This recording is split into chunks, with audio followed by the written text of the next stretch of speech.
Então vamos lá. Agora tem essa parte aqui de propriedades elementares, assim, que eu não vou fazer essas demonstrações, tá? Que é meio chato. Eu não vou fazer nem por causa do tempo, é porque eu acho meio chato mesmo. Isso aqui que a soma de funções contínuas é uma função contínua.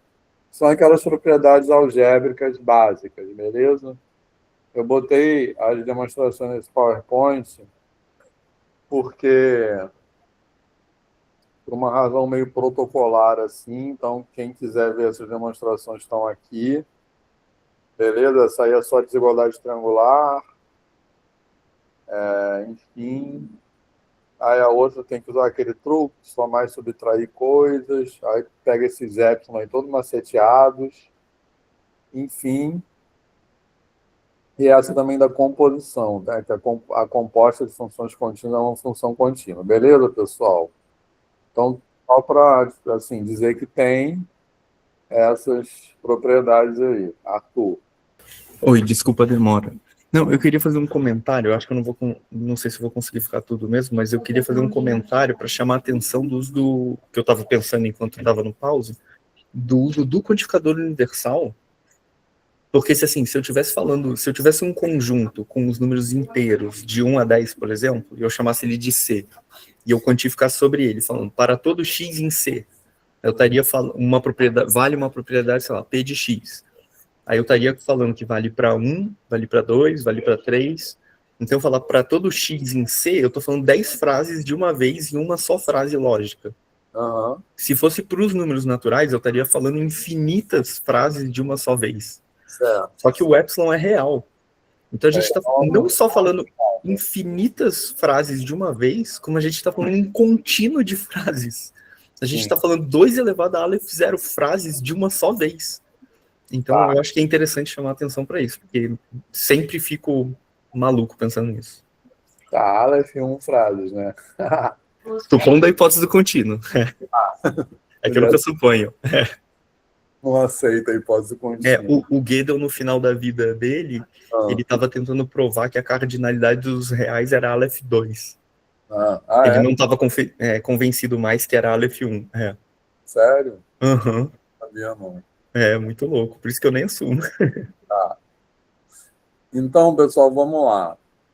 Aí tem esse teorema aí que eu vou só mostrar para vocês. Esse aí a gente vai fazer demonstração, tá? Só que eu vou deixar para fazer demonstração amanhã, porque eu acho que não dá para entender nada dessa demonstração no PowerPoint. A gente tem que fazer escrevendo no quadro, tá? Mas eu vou só comentar um pouco o enunciado desse teorema e amanhã a gente faz essa demonstração, beleza? Então, esse é um teorema de caracterização de continuidade por sequência. O que ele diz? Que uma função é contínua no ponto x0, beleza? C e somente C, toda sequência dentro do domínio convergindo a x0 é levada, ou seja, tem como imagem uma sequência que converge para a imagem de x0, para f de x0, beleza, pessoal? Certo? Ou seja, a função é contínua em x0, C e somente C, assim, ela leva sequências convergentes em sequências convergentes. Ou, de forma mais precisa, ela leva sequências convergentes para x0 em sequências convergentes para f de x0. Beleza, pessoal? Tá de boa?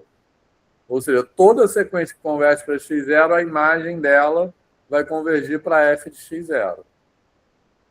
Tá de boa isso aí, pessoal, enunciado? Tá tranquilo?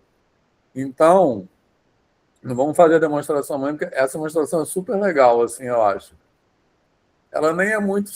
Ela é razoavelmente sintática, ela não sai muito das definições, mas a maneira que a gente usa as definições nela é muito legal, porque a gente tem uma parte que é por absurdo, a gente tem que negar a definição de continuidade, e tem outra parte que tem que assim, mexer com os épsilons de uma maneira esperta. Então, vamos fazer amanhã, beleza?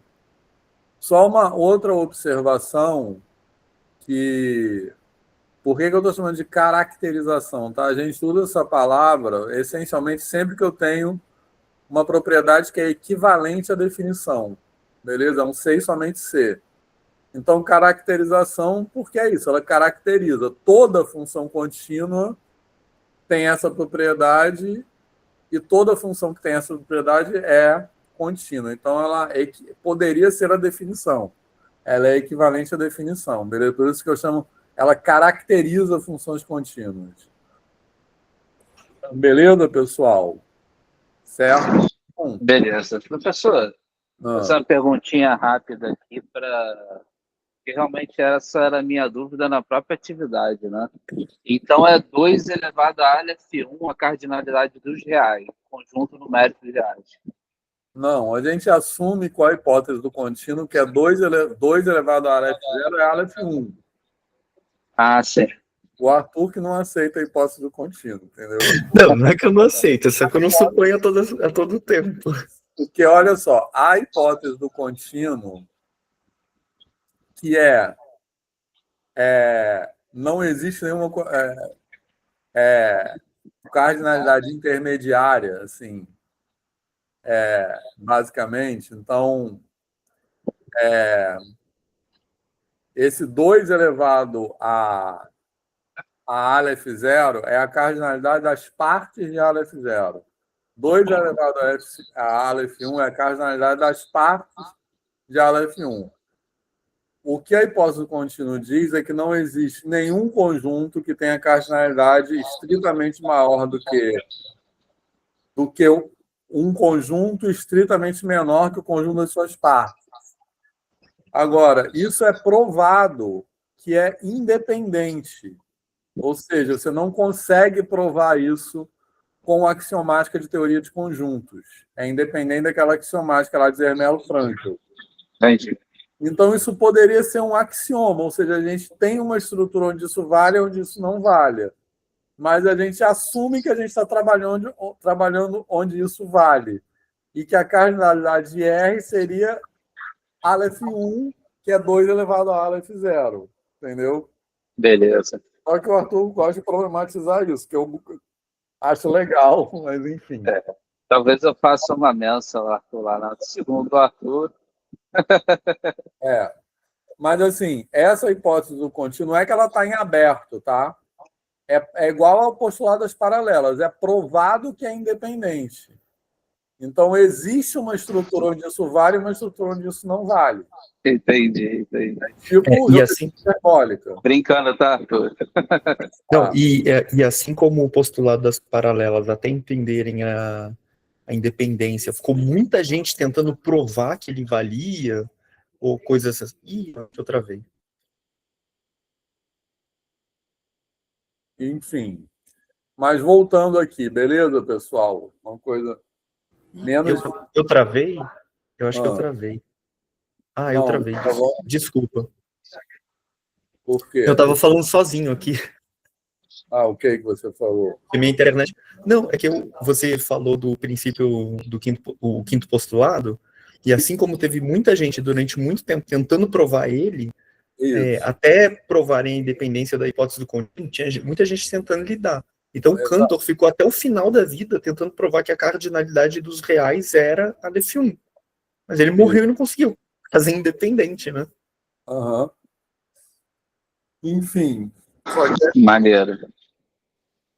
Essa caracterização de continuidade, ela diz ali, é porque eu me desliguei um pouco aqui, que qualquer sequência contida num domínio, se ela converge para x0, então a imagem, né, dessa sequência converge para a imagem de x0, é isso?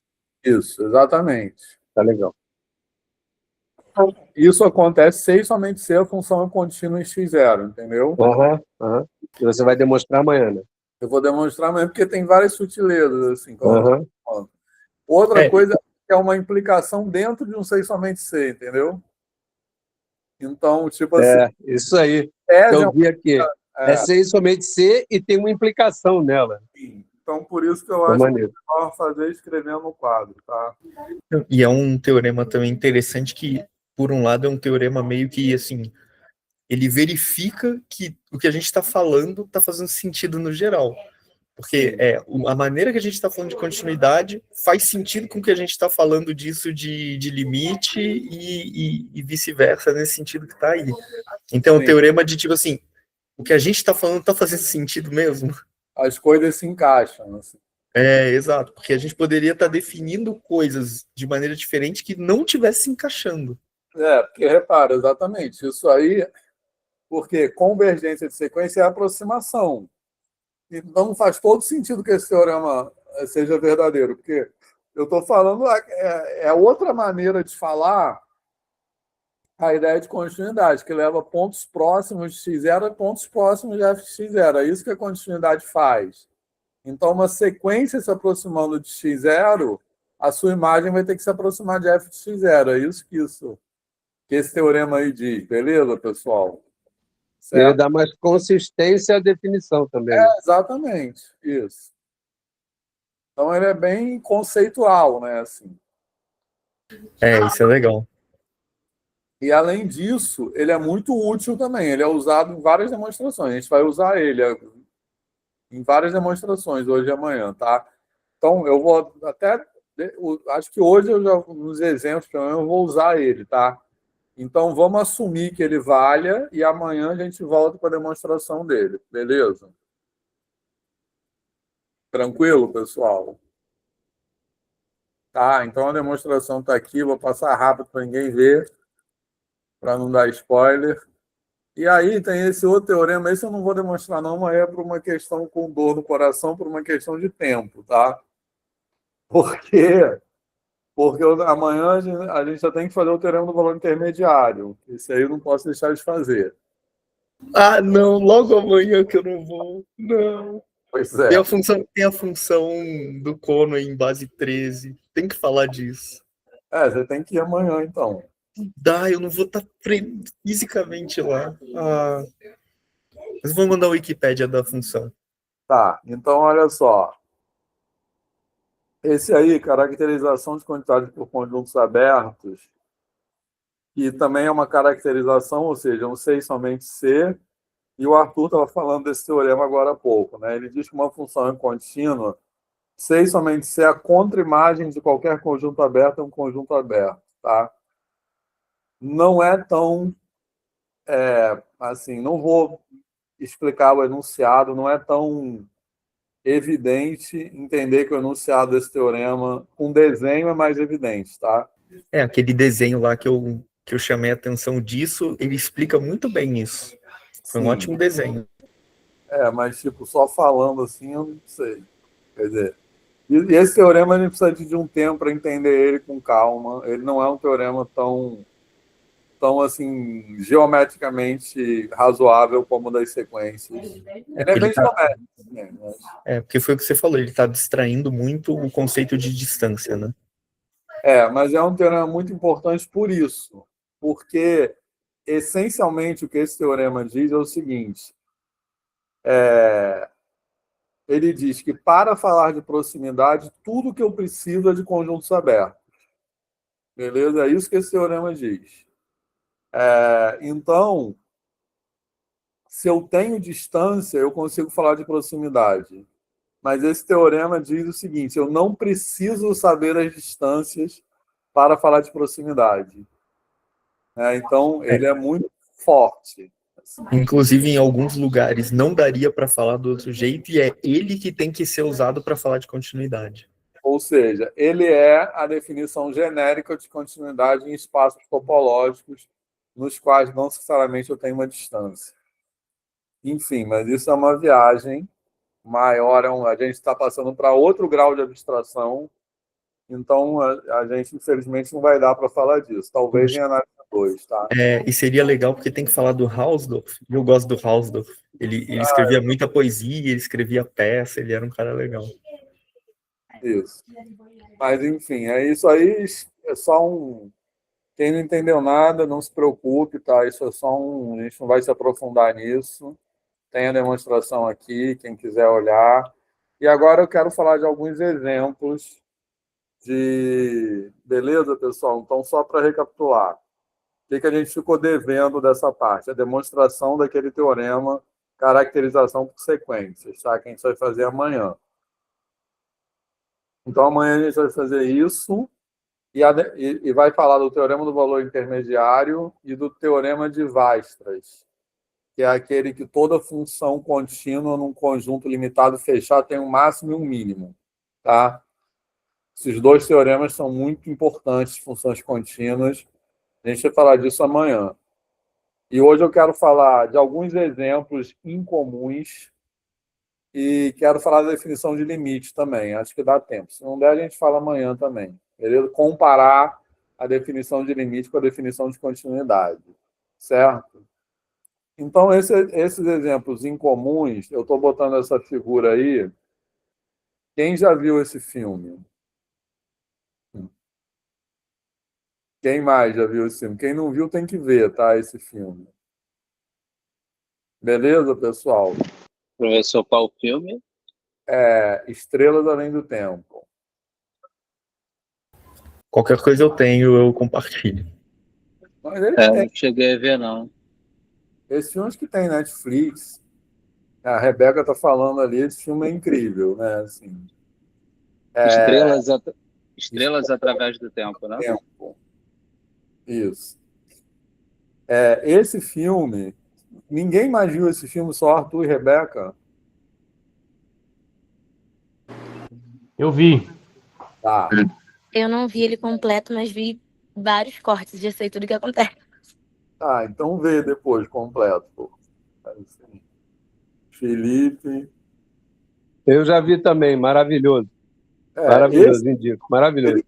Ele conta uma história que é meio assim inacreditável, né? Assim, e muito esse filme que ele fala de racismo, né? Basicamente. Exatamente. De racismo, de misoginia, de um monte de, né? Exatamente. Então eu acho que a história que esse filme conta, ela é importante porque uma estratégia do racismo é se invisibilizar a si próprio, né? Assim, se esconder. Assim, então, uma história que aconteceu há pouco tempo, relativamente, né? Porque isso é na década de 50, 60, na corrida espacial durante a Guerra Fria. E, tipo assim, uma coisa bizarra, né? Porque qual é a história do filme? Isso é relevante porque eu quero falar, tá? Essa abordagem que eu acho que eu digo que a nossa abordagem de cálculo, hoje, ela tem uma intencionalidade utilitarista. Eu vou explicar o que eu quero dizer com isso. Eu acho que esse filme ilustra isso. Porque esse filme ele é passado na NASA, então, durante a corrida espacial dos Estados Unidos e União Soviética, na época. Então, quem conseguia levar o homem à Lua primeiro, essas coisas, que era uma demonstração de poder, né, durante a Guerra Fria. De poder bélico, né, de tecnológico, etc. Né? Então, esse filme ele lida com a questão de colocar um homem em órbita, né, assim. E aí de como colocar uma cápsula em órbita e trazer essa cápsula de volta à Terra em segurança. Então, são cálculos que precisam de muita precisão, né? Assim, porque, na verdade, basicamente, o que a gente está calculando é qual é a posição e a velocidade necessária para transformar uma órbita elíptica numa órbita parabólica, né? Que o negócio está rodando em volta da Terra, você quer trazer ele de volta e numa velocidade que ele não queime na atmosfera, que ele não exploda, enfim, etc. E isso exige cálculos muito precisos. E isso aconteceu, isso que é bizarro, né? Assim, antes de existirem computadores. E aí essas mulheres, que eram mulheres negras, elas eram muito boas em matemática, né? Em conta, elas eram contratadas para fazer esses cálculos que os computadores fazem, que hoje os computadores fazem. Então, elas faziam tudo na mão. Beleza? E aí tem essas cenas que eu estou botando essa imagem aí, que essa mulher aí fazendo a conta, que é um quadro negro gigantesco, que tem uma escada para subir no quadro negro, e tem várias cenas que aparece o quadro negro cheio de conta para calcular essas coisas de cálculo, né? Assim, de cálculo 2, essencialmente. E por que eu estou falando isso? Porque foi nessa época da Guerra Fria, da corrida espacial, o Tiago Hartz conhece muito bem essa história. Foi nessa época da Guerra Fria que a disciplina de cálculo, como a gente conhece hoje, foi inventada. Beleza, pessoal? Então, antes não existia disciplina de cálculo, antes era só análise. A pessoa entrava na faculdade e era análise, não tinha cálculo. Assim, naquele sentido que a gente tem o cálculo 1 hoje, que é para aprender a fazer um monte de conta. Em geral, chata pra caramba. Então, o cálculo ele foi inventado num contexto da Guerra Fria que era, rapidinho, Arthur, que era para formar em massa pessoas capazes de fazer conta sem computador, porque é antes do computador. E foi nessa época que os livros de cálculo que são usados até hoje, alguns são antigos, tipo Leitold é antigo, por exemplo, mas que se criou meio que uma template para essa disciplina de cálculo.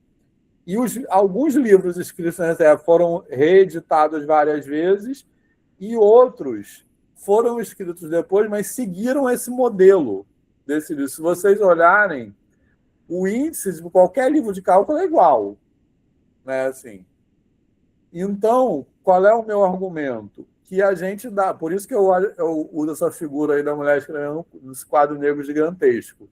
Porque a gente dá aula de cálculo até hoje como se nós estivéssemos nessa época. Como se nada tivesse acontecido nos últimos 60 anos. Beleza, pessoal? Então, Arthur, quer falar? Não. Agora eu quero. Depois que você terminar. Tá, então, já, só para fechar, o que eu estou chamando de uma intencionalidade utilitarista? As disciplinas de cálculo são cheias de frases simplificadoras. Então, eu quero dar um exemplo aqui, que é aquela que se fala muito em cálculo 1, que vocês já devem ter escutado certamente, que é uma função contínua quando você consegue desenhar o gráfico sem tirar o lápis do papel. Beleza, pessoal? Todo mundo já deve ter escutado essa frase. Exatamente. Então, essa frase simplificadora não é bem assim. Por quê? O que quer dizer tirar o lápis do papel? Então, eu quero dar alguns exemplos em seguida que vão problematizar essa frase.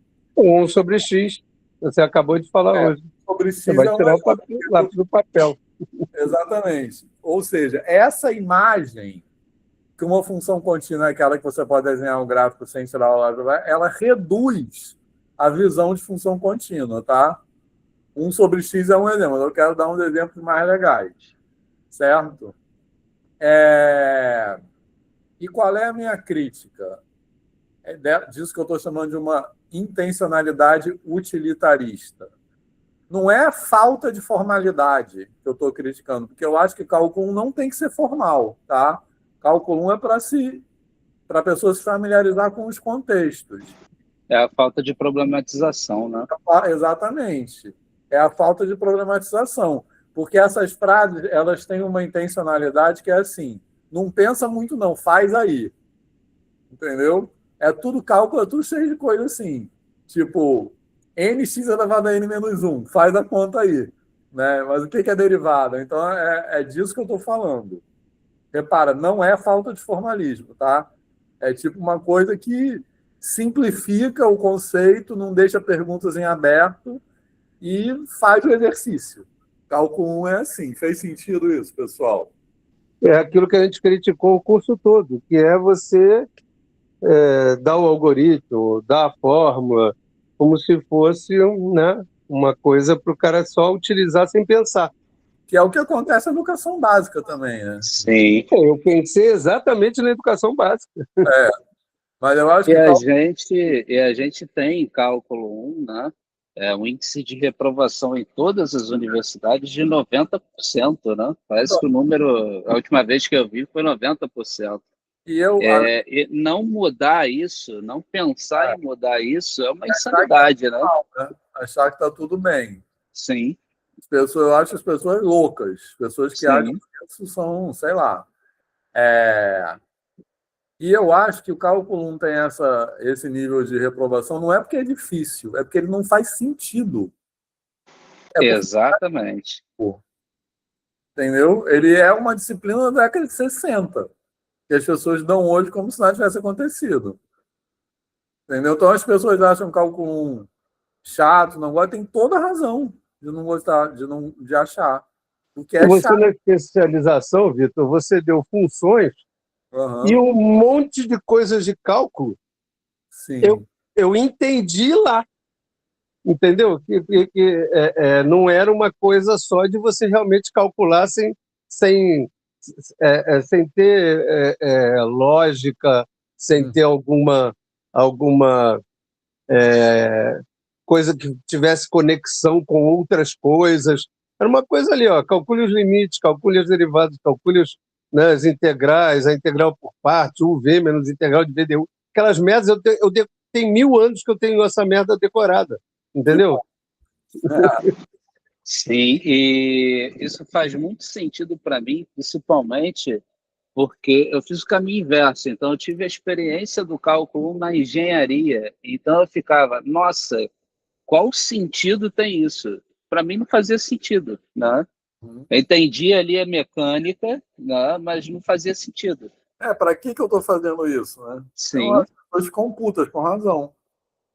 Não, olha só, e outra coisa, e para cada curso, a minha mulher fez biologia na UFRJ. Aham, Quando ela foi fazer cálculo 1, não vou nem dizer o nome do professor, que foi aham, odiado, mas ele é nosso amigo, e o tá, que acontece? O curso foi dado, poxa, sem pensar que estava sendo dado para biólogos. Não sim, é para facilitar, mas para você utilizar exemplos da biologia. Para aham, que serve? Pô, vamos analisar gráficos né, de crescimento, de bactéria, vamos fazer alguma coisa. Não. aham, Calcule limite, derivada, integral e o caramba. Ela odiou, ficou louca. isso aí. Mas, Arthur, tô com a mão levantada há um tempão. Ah, é verdade. Eu ia falar, na verdade, eu pensei em várias coisas em comentar. A primeira é quando você estava falando dela ser uma computadora, né? Porque era essa a palavra que eu usava. E O eu, termo é esse mesmo, computador, né? Porque então, essa palavra existia antes dos computadores digitais. é isso que eu ia falar, porque no início do século Computar é XX, fazer conta, né? no início do século XX, essa palavra era associada a pessoas. Quando você falava um computador ou uma computadora, era uma pessoa que fazia conta. E Nesse aí, filme eles falam isso, elas são as computadoras. e hoje em dia é que a gente fala a palavra computador, a gente já pensa nessa máquina, tipo, que a gente está usando aqui agora, né? Isso. então Isso, faz total sentido, né, Arthur? Eu dizer, quando alguém achar que eu tenho que calcular tudo, que eu dizer que eu não sou um computador, né? Uhum. é, Pois é. exato. A outra coisa que eu ia falar também é que você falou de que como essa estruturação do cálculo como disciplina dessa época, Aham. de fato, assim, anos 50, Guerra Fria, já completamente descontextualizado, né? E uma das coisas que escapa a isso é porque foi no final dos anos 60 para o início dos anos 70 que tem a formulação dos números hiperreais. Então escapa completamente disso, e por isso a gente não fala Aham. desses sistemas, em parte, né? Que tem infinitesimais. Sim. E a outra coisa que eu ia comentar é Ah. que você falou isso de desenhar sem tirar o papel do lápis, né? E, na verdade, isso que é chato de eu não ir amanhã, porque o teorema do valor intermediário é meio que. A propriedade do valor intermediário é meio que essa ideia de escrever sem tirar o lápis, né? Só que o E, domínio é conexo. Na verdade, o que o teorema do valor intermediário diz é que uma função contínua leva conexos inconexos. não, e eu digo, e tem o fato da continuidade implicar a propriedade do valor intermediário, mas a volta não vale. Aham. E a função base 3 do Conway é um exemplo interessantíssimo para mostrar que não vale, porque Aham. satisfaz a propriedade do valor intermediário, então você teria, a princípio, na cabeça de, então dá para eu desenhar sem tirar o papel do lápis, mas não vale a continuidade. Então você tem que ir amanhã. Não dá, desculpa. Moral, conclusão. Enfim, era isso. Mas, inclusive, eu vou ter que pedir licença que eu vou ter que ir, gente. Desculpa. Tá, É mas uma agora eu vou pena. falar dessa função aí, ó. Ai, meu Deus. Tá, eu vou esperar mais 2 minutos. Então, olha só, pessoal, quero. Fez sentido isso que eu falei do anacronismo, etc., do cálculo 1? Alguém quer comentar sobre isso? Tá de boa isso? Pode cair na prova? Certo. Então, agora eu vou dar uns exemplos para problematizar isso, né? Um é esse aí, que é uma função que, basicamente, ela é contínua, mas ela não tem derivada em nenhum ponto, beleza? Então, eu estou falando esse exemplo porque, tipo assim, quando a gente fala eu posso desenhar sem tirar o lápis, o que é desenhar, né? Assim, porque eu acho que essa frase, eu desenho sem tirar o lápis do papel, ela também transmite uma ideia de suavidade, que não está associada à continuidade, está associada à diferenciabilidade, né? Se vocês perceberem, se a gente falar pense numa função contínua, a gente pensa automaticamente numa função derivável, uma função com gráfico pessoal, mas isso não é verdade. Na verdade, a maioria das funções contínuas não tem derivado em nenhum ponto, beleza? Então, esse é um exemplo de uma função contínua que é dada pela soma de uma série, que é aquela ali, que não tem derivado em nenhum ponto, beleza, pessoal? Então, eu não posso nem falar que a gente pensa assim, quando a função não tem derivada, ela tem um bico. Eu não posso nem falar de bico, porque quando eu falo em bico, isso meio que pressupõe um pedaço suave dos dois lados, né? Assim. E essa aí é como se todos os pontos fossem um bico, beleza? Certo? E ela é dada pela soma de uma série. Qual é a ideia dessa série? É uma série de funções trigonométricas, como vocês estão vendo, e você tem aquele a elevado a n, aquele b elevado a n, que tem essa relação lá entre eles, que é maceteada para as coisas a gente não vai entrar nesse pormenores, mas, na verdade, a ideia dessas funções trigonométricas é que eu, ao mesmo tempo que eu aumento a frequência, então aquele b elevado a n ali, ele faz aumentar a frequência, então a função está oscilando mais e diminua a amplitude. Então, são funções que estão oscilando mais e numa amplitude menor. Beleza? Então, elas estão ficando um negocinho cada vez mais assim, com uma oscilação apertada. Quando eu somo isso, ela fica uma coisa tão irregular que ela não tem derivado em nenhum ponto. Beleza? Fez sentido isso? Cara, quem pensou, o tempo todo eu fiquei assim, quem pensou numa função dessa? Meu Sei Deus. que esse nome, função de Weissman, mas provavelmente é mentira. Não, mas eu acho que foi ele mesmo. Tá. Beleza, então. Porque ele estava pensando muito nessas coisas, né? Mas tem outros exemplos assim, de funções assim. Aham. Mas ele fez muito para fazer essa estrutura da aritmetização da análise, né? Então, ele pensou muito nessas coisas. Bom, gente, até mais. Desculpa, viu? Falou, Arthur. Até mais. Até mais. Valeu, Arthur. Boa Tchau, tchau, noite. Arthur. Valeu, meu querido. Um abração. Então, pessoal, fez sentido essa função aí? Não precisa entender a construção da função, não, tá? Só que é uma função que é isso, não tem derivado nenhum ponto. Então, como é que quer dizer desenhar o gráfico? Não tem como desenhar, assim. Tem que ver que sentido você quer dizer quando você fala desenhar o gráfico sem tirar o lápis do papel, beleza? Certo. O Strass, ele elabora isso para mostrar mesmo, né? Uma função que não tem continuidade em nenhum ponto, não é isso? Porque nessa época que o Arthur falou da aritmetização da análise, é que essas demonstrações, essas definições estavam sendo enunciadas. Então, o pessoal estava se familiarizando com essas definições, beleza? Entendi. Então, era um exercício para pensar em exemplos, para entender as definições, beleza? Uhum. Tranquilo, pessoal? Tá de boa esse exemplo aí? Ó, botei o lista de presença ali de novo. Agora, um outro exemplo, que é o seguinte. Pronto. Essa função aí, ó, seno de 1 sobre x. Sabem como é que é? Eu botei 0 no 0 ali só para ela ter domínio em R, tá? Porque senão não estaria definido no 0. Vocês sabem como é que é o gráfico dessa função?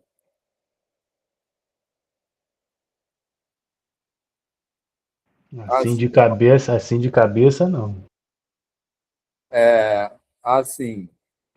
Eita, Então, olha só. Olha como. Eu lembrei do seno de x, tudo sobre x, né? Como é que é? Eu lembrei aquele básico, né? O seno de x, aí tudo sobre x, que dá aquela... Isso. Essa aí que tende a 1, né? Mas essa é diferente. Beleza? Olha só, Giovanni, Felipe, que se manifestaram aí. Uma maneira de entender esse gráfico é fazer essa conta aqui. Está aparecendo o cursor agora, não está? tá. O que aconteceu naquela hora, mas enfim. Olha só, eu estou calculando as raízes dessa função, tá?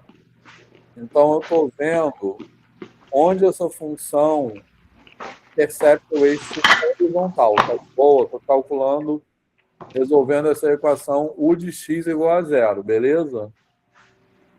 Porque isso vai nos ajudar a entender o gráfico. Tá? Calcular as raízes dela, tá? Então, onde é que o U de x tende a 0? Tende a 0 não, Giovanni, desliga aí o microfone. Valeu. Perdão. Tranquilo. Onde é que U de x vale 0? Onde seno de 1 sobre x vale 0. Beleza, pessoal? Certo? Tranquilo? Aí, quando é que seno de 1 sobre x vale 0? Quando 1 sobre x é igual a kπ. Tá de boa isso? Eu quero todos os valores reais, tá? Porque a função está definida em R, não é só 0 a 2π. Então, quando 1 sobre x for igual a kπ, essa função vale 0. Tá de boa isso? Certo? Ou seja, onde ela vale 0? Nos valores de x igual a 1 sobre kπ. Com k pertencente a z, tá? Tranquilo?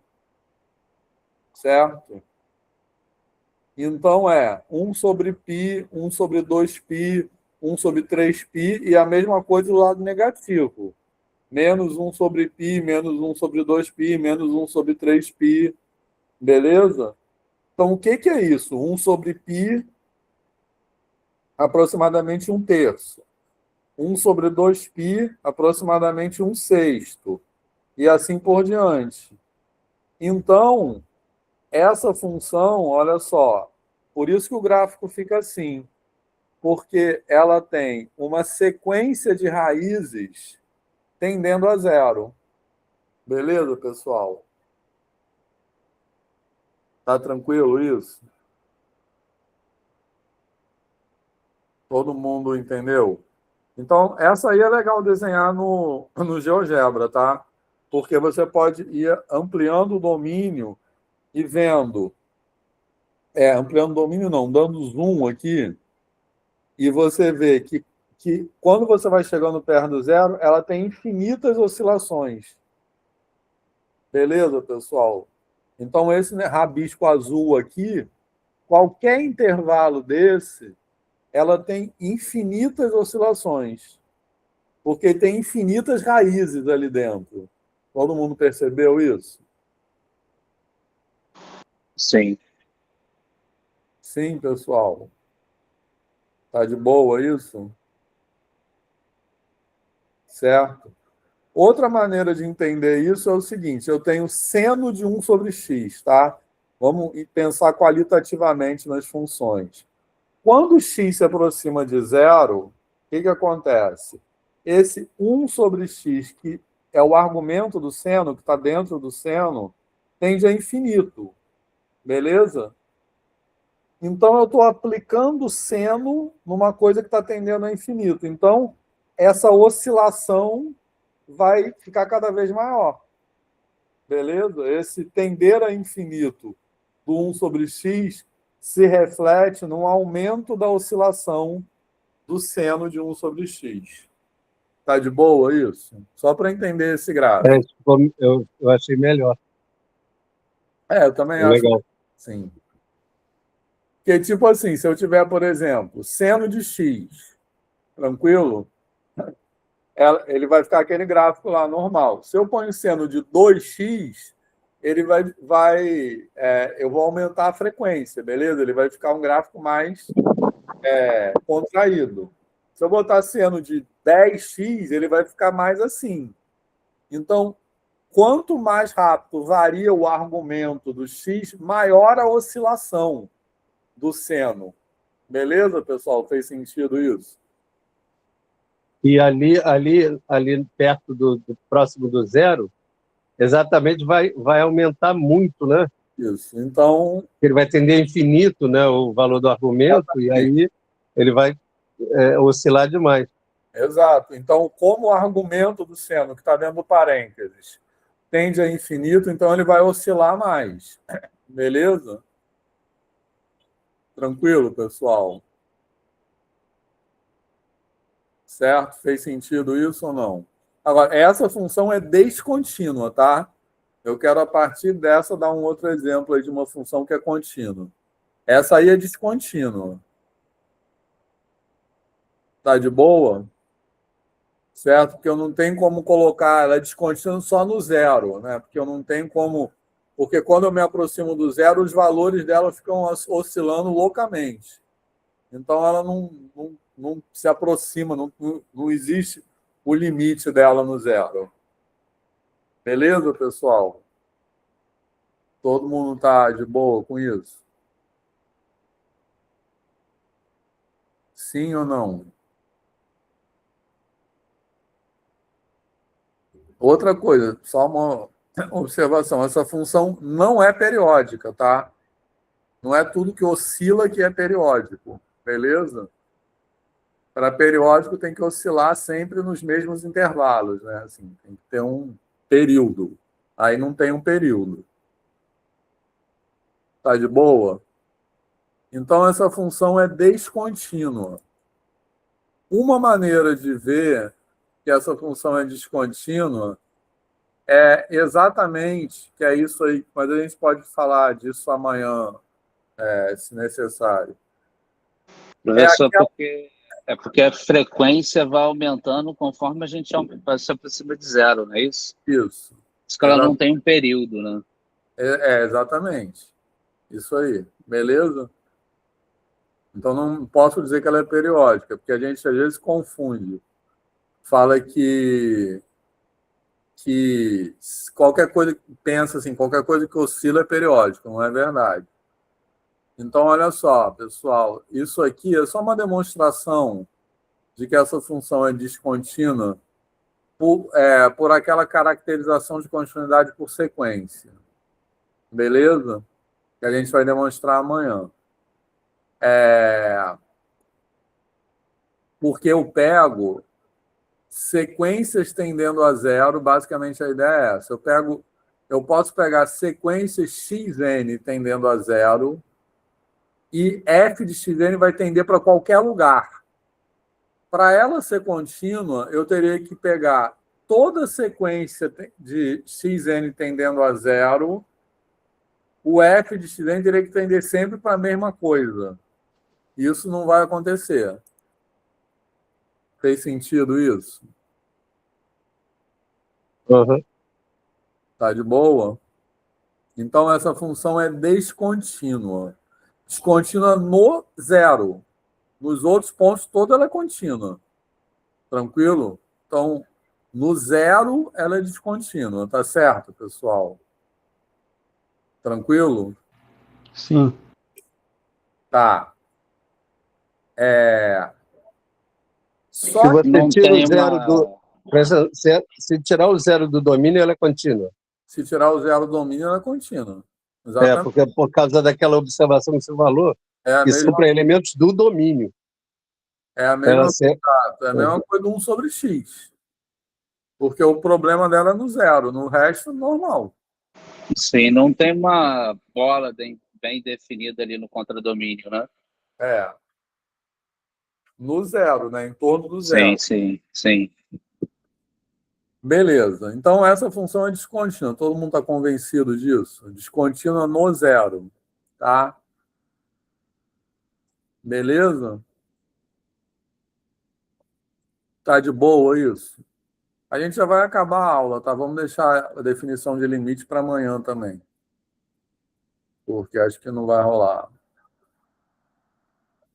A gente só vai ver mais esse exemplo aí. Mas tá de boa isso, pessoal? Alguém tem dúvida que essa função é descontínua? Tá. Só que, o que eu vou fazer? Eu vou multiplicar essa função por x. Então, agora eu estou com essa outra função aí que eu estou chamando de v, que é x seno de 1 sobre x. Tranquilo? Beleza? Então, é a função anterior multiplicada por x. Beleza? Qual é o efeito geométrico de multiplicar uma função seno de alguma coisa por x? O efeito geométrico é que isso vai afunilar essa função. O gráfico dessa função. Tá de boa? Por quê? Seno varia de quanto? Seno varia entre -1 e 1, concorda? Seno de qualquer coisa. Você pode botar o que você quiser dentro do parênteses. Como eu vou Professor, calcular? vai fazer o sanduíche, é isso? Vai. Exatamente. Vai fazer. Isso aí chama uma modulação, né? Porque é um termo que vem de coisa de onda, né? Assim. De onda. Mas é tipo, o gráfico vai ficar entre x e menos x, beleza? Porque o seno não varia entre -1 e 1. Então, quando eu multiplico por x, onde ela valia 1 vai valer x. E onde ela valia -1 vai valer x, e o que está no meio vai ficar no meio. Tá? Então, o gráfico... Isso aí tudo é legal fazer no GeoGebra, tá, gente? Depois... Então, o gráfico dessa função vai ficar assim. Beleza? Tá de boa isso? Eu lembrei que você mostrou essa função para a gente no computador lá na especialização. Isso. Cara, é muito show. Ela fica ali contida, né, entre as retas, né? Y igual a x e y menos x. E nessa época, acho que não era nem GeoGebra ainda, né? Ah, não, a gente foi lá para... Não, nada, era computador ali, você usando lá. Não sei qual era o programa que você estava usando lá. Era Grafimate. Exatamente. Pessoal, tá de boa esse gráfico aí? Esse gráfico é o gráfico da outra função espremido entre as retas x e menos x. Alguma dúvida nisso?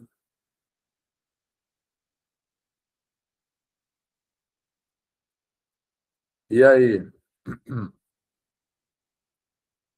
Tá de boa. Tá de boa? Então, agora a afirmação que eu vou fazer é: essa função aí é contínua no zero.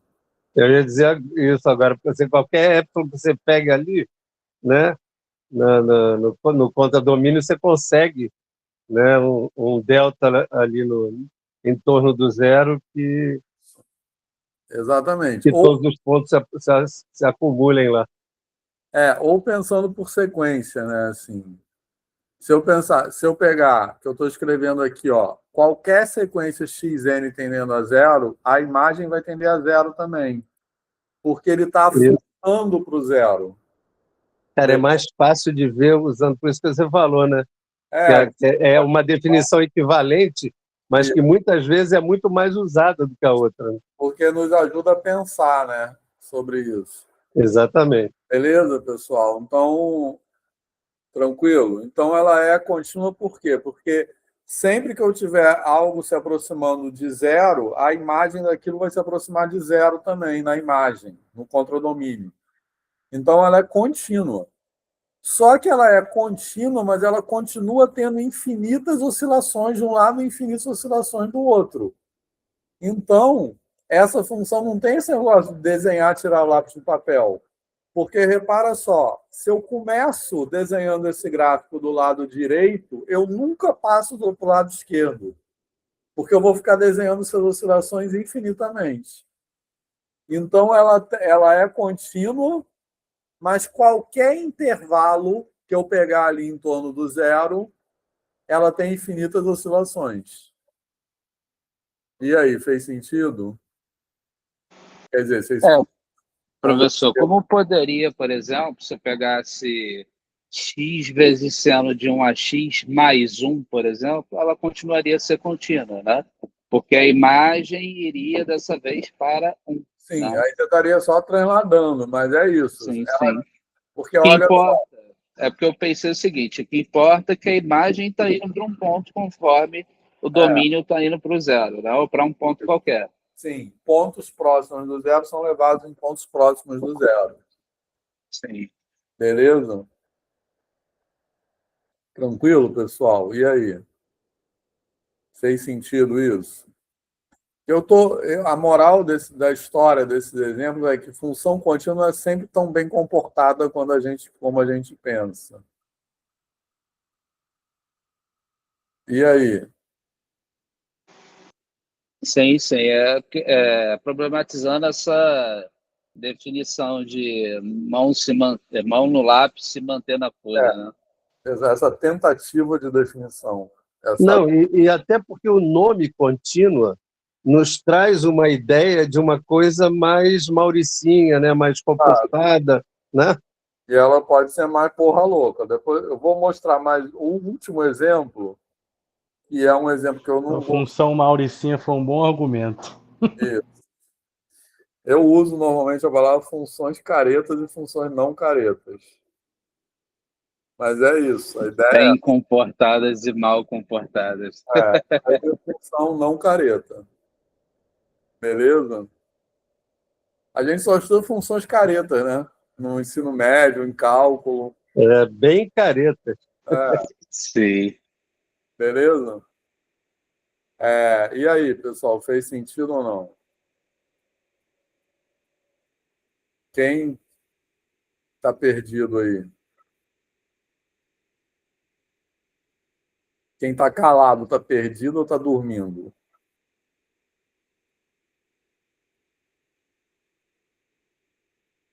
Quem mais?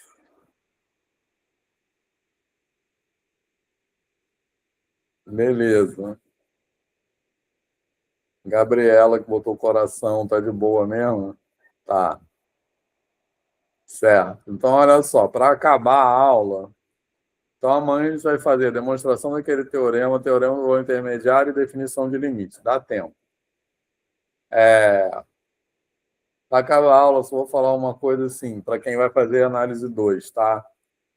Agora, essa função aí, se em vez de eu multiplicar ela por x, eu multiplicar ela por x2.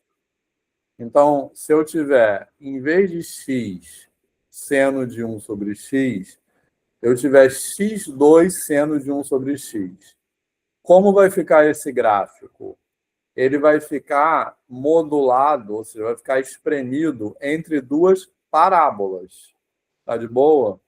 Ele vai ficar entre y igual a x2 e y igual a menos x2. Tá certo, pessoal? Tranquilo? Então, essa Tranquilo. nova função, ela continua tendo infinito, porque vai ficar esse desenho aí, só que em vez de duas retas, duas parábolas. Ela continua tendo infinitas oscilações à direita e à esquerda do zero, continua sendo contínua porque ela está afunilada, só que, além de contínua, ela é diferenciável, essa função, x2 seno de 1 sobre x. Porque quando eu multiplico por duas parábolas, Quando eu multiplico Exatamente. eu multiplico por x2, eu estou modulando por parábolas. Além de afunilar, eu estou suavizando. Certo? Então, em vez de fazer assim, ó, eu estou fazendo assim nela. Então, além de ser contínua, ela Ela é diferenciada em todos os pontos. é diferenciável no zero, mas ela tem infinitas oscilações à direita e à esquerda. Então, essa função, olha que legal. x2 seno de 1 sobre x, ela é uma função que é diferenciável no zero. A gente pode fazer a conta, né, usando a definição de derivada. A derivada no zero é igual a zero, então eu tenho f' de x0 igual a zero, porém o zero não é máximo, nem mínimo, nem ponto de inflexão. Que loucura. Que é aquilo que a gente aprende. Quando a derivada é zero, é porque é máximo, mínimo, ponto de massa mesmo, isso aí.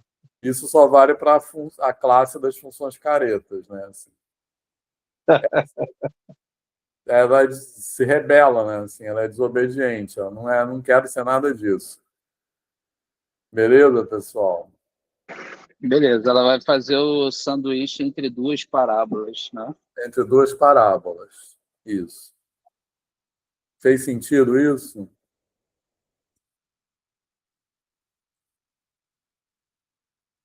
Bom, e aí, só para terminar, vou dar um exemplo agora, que eu gosto, esse exemplo aí eu chamo desse nome aí, a função mais legal do mundo, porque realmente eu adoro essa função. Assim, eu acho ela super legal, porque ela é muito bizarra. Ela é essa função, eu vou jogar assim uma afirmação bombástica, mas não vou explicar muito isso, deixar vocês pensando sobre isso. Então, essa função que eu estou chamando de psi, ela é definida assim, ela é zero nos irracionais. E nos racionais ela é 1 sobre Q. Então, por exemplo, se eu pegar qualquer número racional, tipo 5 terços, f de 5 terços, psi de 5 terços vai ser 1 terço. Beleza? Certo? Então, qualquer racional P sobre Q, fração irredutível, obviamente, a imagem dela vai ser 1 sobre Q. Eu vou pegar... Beleza, pessoal? Tá de boa isso? Todo mundo entendeu a definição dessa função? Uhum. Sim. Todos os irracionais têm margem zero. Isso. E nos racionais, se você pegar, tipo, 11 quinzeavos, a imagem disso é 1 quinzeavo. 1 quinzeavo. Beleza? Então, ela está definida em todos os números reais. Certo? E no zero, ela vale zero, que eu esqueci de botar aqui também. Beleza? Certo? Então, por que eu acho essa função mais legal do mundo? Porque ela é uma coisa que a gente não espera que possa acontecer. Ela é contínua nos irracionais e descontínua nos racionais. Caraca, maneiro. Certo? E não é difícil de ver isso, mas eu vou terminar a aula com essa afirmação. Assim, para vocês É pensarem. bom a gente pensar que não é tão difícil de pensar no gráfico, não de fazer, mas não é difícil de pensar no gráfico. É legal a gente pensar. O gráfico não é desenhável, né? Mas assim, dá para nesse PowerPoint nem tem a demonstração disso. Enfim, é isso, Diego. É porque nos irracionais ela é constante, né? Ela vai ser sempre zero, né? Sim, mas não é só isso que você tem que garantir para falar que ela é contínua, porque você tem que ver os racionais que estão... Lembra que os racionais são densos. Então, Sim. você tem que pegar perto de um irracional, não tem só um irracional. Então, Tem você também os racionais. racional tem que pegar os racionais que estão perto daquele irracional. Entendi. Nesse racionais, ela não é constante. É, Beleza? Entendi. Então, é aí, legal pensar, é legal pensar. vou falar assim. Então, nos irracionais que estão perto, ela não é zero, mas você consegue um raio delta onde ela fica pequena. Isso. Ela Entendi. tenda a zero. Sobre quê? Entendeu? Você consegue fazer ali a bola, né? Consegue, porque na verdade você consegue fazer uma bola que deixe de fora as frações maiores, que são aquelas que têm denominadores menores. Então você consegue escolher um raio dentro do qual ou tenha números irracionais, obviamente, ou racionais com denominador grande, que são irracionais pequenos. Essa é a ideia. Beleza? Então, não é super legal essa função? Bastante. Alguém mais acompanhou esse raciocínio?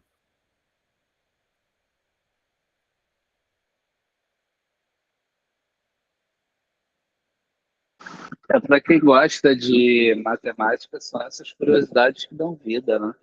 Se a gente ficar só na mesmice, São as coisas não caretas, né? Eu acho que é isso. sim. Então é isso, pessoal. Beleza. Mais alguma pergunta? Foi tranquilo a aula hoje, professor. As Essa, perguntas eu fiz dentro da própria aula. eu acho que essa matéria aí é mais tranquila, né? Assim, eu acho que a Eu, parte mais difícil é de quando é a construção de R mesmo. Uhum. É difícil, mas a forma que foi trabalhada foi bastante interessante, né? Espero que sim. Eu digo isso porque dá para ver pelos meus textos, né? Eu entrei no conceito a fundo, entendi mesmo a coisa de uma forma que eu não entenderia ali na graduação da forma que era. Uhum. Talvez ele soubesse aplicar pela dedicação, pelo tempo de estudo impresso, É, mas eu não saberia o porquê, né? sim. Então é isso, pessoal. Mais alguma pergunta? Então, valeu. Professor, Ah, antes de encerrar, eu coloquei lá, botei uma foto lá para ver se a minha foto dá para entender a minha ideia tá. daquela divisão em. Eu botei numa divisão em base 7 de propósito para gerar uma dízima periódica em base 7. Ô, Vitor, e a nossa confraternização? Acabou que ficou. Não sabem. A gente não combinou nada, e vai acabar e acabou, pronto, amanhã tchau Professor, todo mundo. Vamos, professor, vamos combinar se, pelo ti- sábado. sim, se tiver confraternização, pela situação financeira que eu só vou poder levar a barriga, peço desculpa. Tá. Vai ser o Natal mais zerado que eu vou passar, mas as A dívidas, melhor pelo coisa é se menos. encontrar em algum lugar, porque aí quem quiser bebe coca, quem quiser bebe chopp, quem quiser come, quem não quiser não come. A melhor coisa do mundo é isso. Vamos Eu combinar. posso estar com vocês, mas a grana tá ruim. Tá. Então, valeu, pessoal. Boa Mas noite. depois me diz lá, professor, o que que achou, se quer que eu coloque mais explicado ali. Tá, beleza. Valeu, um abração. Falou, pessoal. Boa noite. Até mais. Valeu. Valeu, Boa pessoal. noite. Boa noite. Tchau, tchau. Valeu. Boa noite, meus queridos. Valeu.